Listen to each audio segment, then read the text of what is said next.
श्रीगुरुभ्यो नमः। स्वागतं सर्वेभ्यः। इदानीं वयं ध्वन्यालोकस्य प्रथमकारिकां समापितवन्तः।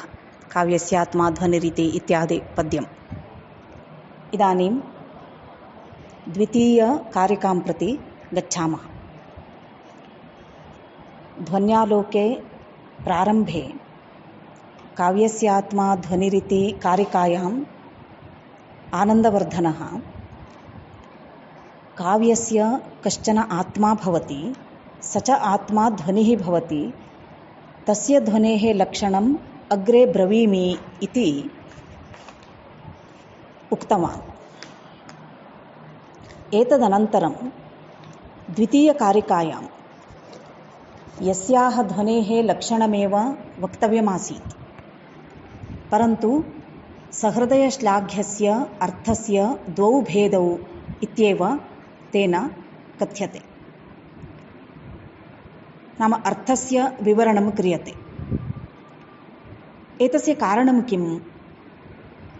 तत्र ध्वनेरेव लक्षयितुमारब्धस्य भूमिकां रचयितुम् इदमुच्यते इति मूले उक्तवान् सः। तत्र इत्यस्य पूर्वस्यां कारिकायाम् उक्तप्रकारे सम्बन्धे प्रयोजने च व्यवस्थिते सति इत्यर्थः। ध्वनेरेव लक्षयितुम् आरब्धस्य, नाम ध्वनिलक्षणमेव वक्तुं प्रवृत्तोऽस्मि इति उक्तरीत्या अनुबन्धचतुष्टयकथनानन्तरं ध्वनिलक्षणमेव वक्तुं मम विचारः अस्ति, न विषयान्तरं वक्तुं। तथापि तस्य वक्ष्यमाणस्य ध्वनिलक्षणस्य कथनात् पूर्वं काञ्चित् भूमिकाम् अहम् अस्मिन् श्लोके प्रस्तौमि इति सः स्पष्टीकरोति। भूमिका इति शब्दस्य भूमिरिव इत्यर्थः। भूमिरिव भूमिका। इवे प्रतिकृतौ इति सूत्रेण कन्नप्रत्यये कृते भूमिकाशब्दः व्युत्पद्यते। यथा नूतनं भवनम् अस्माभिः निर्मीयते चेत् प्रथमं तदर्थम् आधारभूता भूमिः निर्मीयते। एतत्तु सर्वे जानन्त्येव। तथैव नूतनं ध्वनिलक्षणं निर्मातुं प्रथमं तस्य आधारभूतं वाच्यं निरूप्यते। वाच्यं निर्विवादसिद्धं भवति। अर्थात् सर्वे जानन्ति, तत्र वाच्यार्थे कस्यापि विवादः नास्ति। विद्वत्सु विवादः कुत्र वर्तते? ध्वनिरूपे अर्थे वर्तते इति एतत्तु अस्माभिः एतावत्पर्यन्तं दृष्टमेव। अत एव विवादयुक्तस्य लक्षणकथनात् पूर्वं विवादरहितं वाच्यार्थं तस्य आधाररूपेण व्यवस्थाप्यते अनेन आनन्दवर्धनाचार्येण। विवादरहिते भूमौ एव यथा भवननिर्माणम् उचितं, विवादः अस्ति चेदपि तन्निवार्य खलु भवननिर्माणं क्रियते, तथैव विवादरहिते वाच्यार्थे एव ध्वनेः निर्माणम् उचितं भवति। अत एव अस्यां द्वितीयकारिकायां वाच्यस्य परामर्शः उपपन्नः इति आनन्दवर्धनस्य अभिप्रायः। इदानीं तां कारिकां पश्यामः। योऽर्थः सहृदयश्लाघ्यः काव्यात्मेति व्यवस्थितः, वाच्यप्रतीयमानाख्यौ तस्य भेदा उभौ स्मृतौ। सहृदयश्लाघ्यः यः अर्थः काव्यात्मा इति व्यवस्थितः वर्तते, तस्य वाच्यप्रतीयमानाख्यौ उभौ भेदौ स्मृतौ। सहृदयश्लाघ्यः, सहृदयश्लाघ्यः नाम सहृदयानां श्लाघां नाम प्रशंसार्हन् यः अर्थः, प्रशंसाम् अर्हन् यः अर्थः काव्यरूप शब्दप्रयोक्तुः तात्पर्यविषयः यः वाक्यार्थः सः काव्यात्मा इति। आत्मा शरीरस्य इव, आत्मा सारभूतः।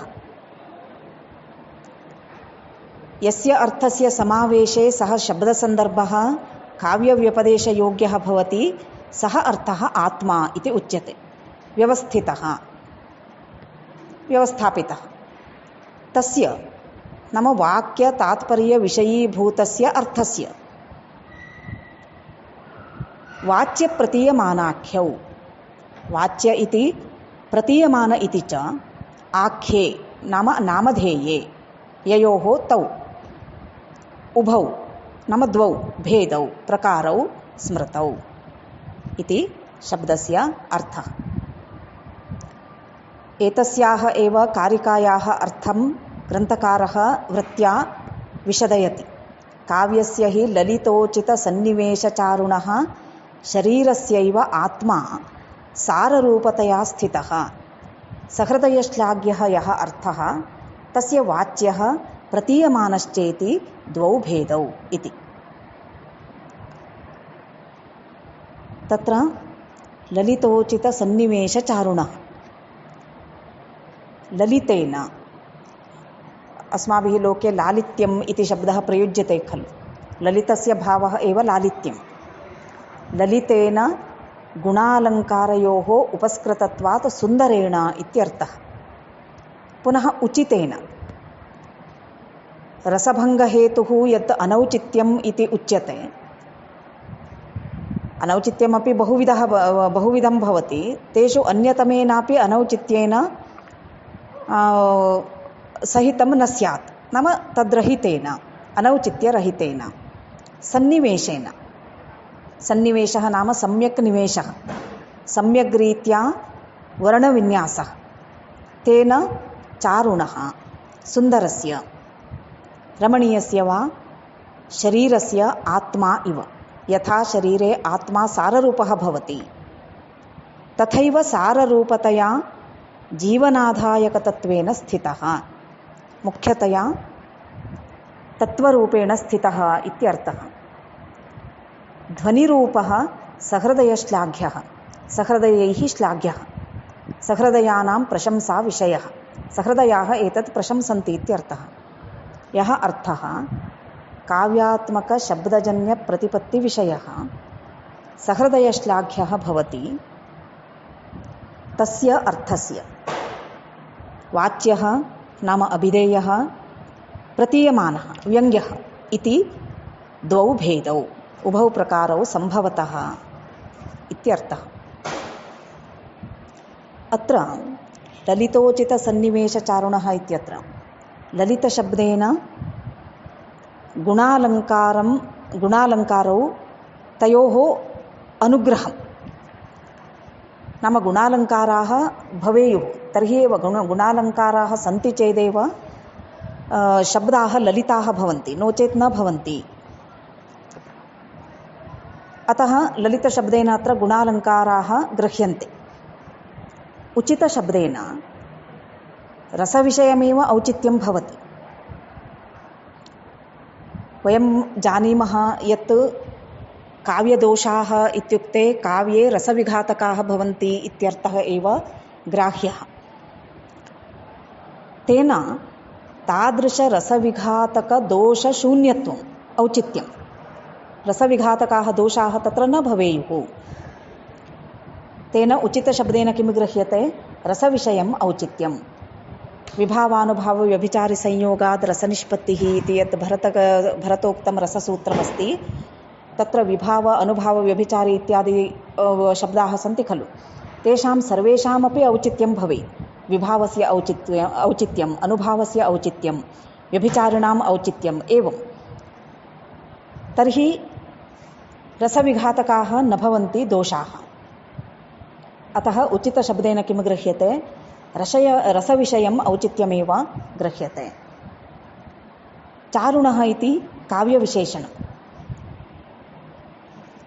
तत्र ललितोचितसन्निवेशचारुणः इति अस्ति। चारु इत्यस्य सुन्दरमित्यर्थः। चारुणः इति काव्यविशेषणं, ललित उचित इत्येतद्वयमपि सन्निवेशविशेषणं। सन्निवेशः कीदृशः भवेत्? ललितः भवेत्, उचितश्च भवेत्। गुणालङ्कारानुगुणवर्णविन्यासरूपं लालित्यं वाच्यस्य अर्थस्य। रसानुगुणवर्णसन्निवेशरूपमौचित्यं व्यङ्ग्यस्यार्थस्य। एतदेव चारुत्वम्। एतेन वाच्यव्यङ्ग्ययोः उभयोः अर्थयोः सङ्ग्रहः सूचितः। ताभ्यां सहृदयाः श्लाघन्ते। तादृशं काव्यं सहृदयाः प्रशंसन्ति। सः अर्थः वाच्यः व्यङ्ग्यश्चेति द्विविधः इति तात्पर्यम्। अस्मिन् श्लोके काव्यात्मेति व्यवस्थितस्य सहृदयश्लाघ्यस्य अर्थस्य वाच्यप्रतीयमानरूपौ द्वौ भेदौ स्तः इत्यर्थस्वीकारे काव्यात्मानः द्वौ भेदौ इत्येव अर्थः प्रतीयते खलु। आत्मनः द्वौ भेदौ नैव भवतः, आत्मा तु एक एव भवति। तत् कथमुक्तं काव्यात्मभूतस्य अर्थस्य द्वौ भेदौ इति सन्देहः भवति। अतः एतद्दोषं परिहर्तुं लोचनव्याख्याकारः अभिनवगुप्तः श्लोकम् अमुम् अन्यथा व्याख्याति। तथा हि तुल्ये अर्थरूपत्वे किमिति कस्मैचिदेव सहृदयाः श्लाघन्ते तद् भवितव्यं तत्र केनचित् विशेषेण। यः विशेषः सः प्रतीयमानभागः विवेकिभिः विशेषहेतुत्वात् आत्मा इति व्यवस्थाप्यते। वाच्यसंवलनम्